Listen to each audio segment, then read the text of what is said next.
We didn't see him as we came through the dining room. Did he say anything before he left? Yes. He wasn't very kind to me at first. He was standing just where you're standing, Mr. Holmes. He asked me if I had any tobacco, but as you know, I don't smoke. And I suggested that he might take some of Captain Simpson's. Well, he pulled out his pipe, and he was just about to fill it, when he said, "Oh, this may be important. I must see Holmes at once." Thank you, Mr. Alistair. And don't you move.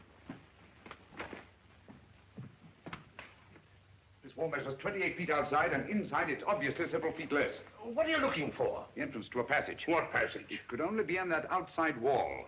Oh, we could knock the wall down for you, Mr. What you don't realize, Lestrade, is they're desperate. They'd stop at nothing, and they've got Dr. Watson. They use that. Get those candles, will you? All right.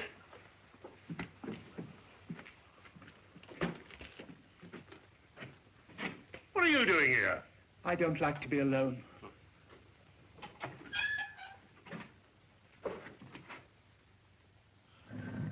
Got it. Good gracious. That must be the entrance to the stairs leading to the old smuggler's cave down below. No, I bet was there. Give me the light.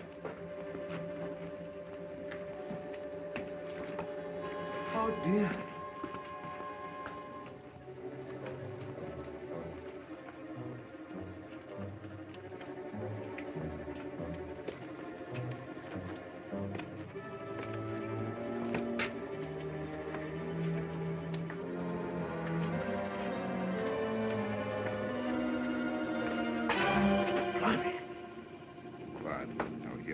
Who's they?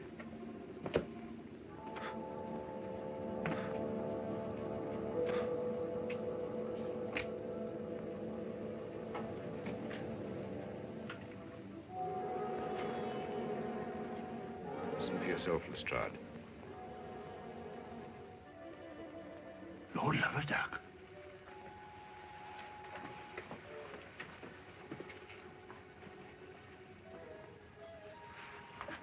Strike me up a country. All right, everybody. Hands up. You're under arrest. But who's in there? The good comrades. Oh, no, no.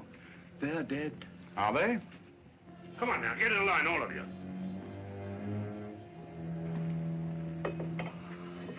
I thought you were all dead. That's what they wanted us to think. Watson. Rayburn, King, Davis, Cosgrave, Merivale, Simpson. How dreadful of you. Thank heaven you're safe, Watson. Oh, thank heavens you came, Holmes. In another minute, they'd have thrown me in the sea and got away on a boat, chartered by Simpson. It's out there now, offshore.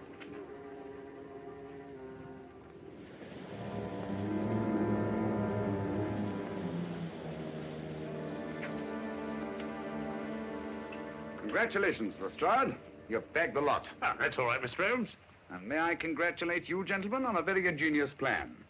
I must confess, if you hadn't over-embellished it with the business of the orange pips, the sinister significance of the happenings at Drearcliff House might have escaped my attention altogether. You're quite eloquent, Mr. Holmes. And if Captain Simpson hadn't removed his tobacco from the library, you might still have effected your escape. Incidentally, Lestrade, I think you'll find that each of these gentlemen has his share of the insurance money, probably in a well-stuffed money belt. You fool, Simpson. I told you somebody'd noticed that tobacco jar. A fool, am I? Who asked this detective to come and stay at the house? He did. I had to, the way you and Merivale were acting. Shut up, Cosgrave. Don't tell me to shut up. You and your orange pips. You said they would divert suspicion, but did they? No. You and your orange pips fixed us. All right. Get back into line, all of you. Now, come on. You get back into line, all of you. Now then, hand over that money. Here. No more tricks like that. If it hadn't been for the sharp eyes of Mr. Holmes here, you might have shot someone. And I thought you were my friends. Such good friends. How could you? And never mind, my good man. You'll soon be in the dock with the rest of them. No, Lestrade. Mr. Alistair's completely innocent. They selected him as their dupe. Oh. It's all clear to me, Holmes, except one thing. Why did they kill McGregor? Because McGregor didn't believe in ghosts. One night on the beach, he saw a man he thought was dead. Probably our friend Bigfoot there. And was rash enough to write Lestrade a note about it. That note was his death warrant. Very pretty theorizing, Mr. Holmes. But you can't prove a thing. That remains to be seen. Lestrade, will you pick up Captain Simpson's revolver and have a look at it? One bullet fired? That's right, Mr. Holmes. I have no doubt that ballistics will prove that the missing bullet killed Alec McGregor. It's good enough for me. If what you say is true, Mr. Holmes, there ain't a jury in the country that won't convict him.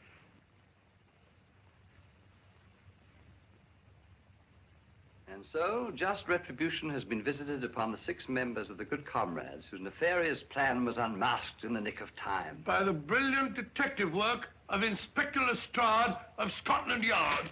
Of all the balderdash. Lestrade hadn't got the faintest idea what it was all about. Oh, I don't know, Watson. After all, we know who was responsible for solving the mystery of the Good Comrades. That's right. If it hadn't been for Mr. Holmes, that headline might have been about me.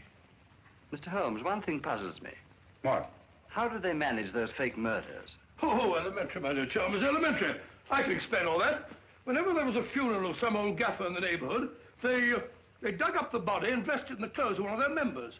Then they staged a fake death and mutilated the body beyond all recognition. In the meantime, the so-called corpse disappeared quietly into the smuggler's room underneath Drewcliff House. I think that about sums up the whole thing. Tell me, Dr. Watson, in the simulated death of Captain Simpson, how do you account for the tattooing on the torso? Oh, the tattooing on the torso, well, Go on, Watson, tell him. well, the tattooing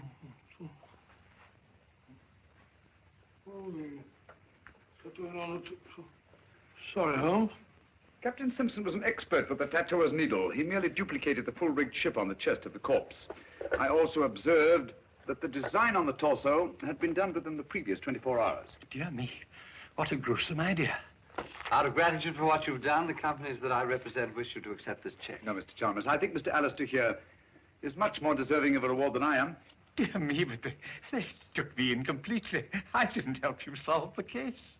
No, but you did much more than that. It was your timely warning when you drew our attention to the empty tobacco jar and saved the life of my dear friend and colleague, Dr. John H. Watson. Very nice of you, Thereby enabling us to continue our long and happy association together. huh?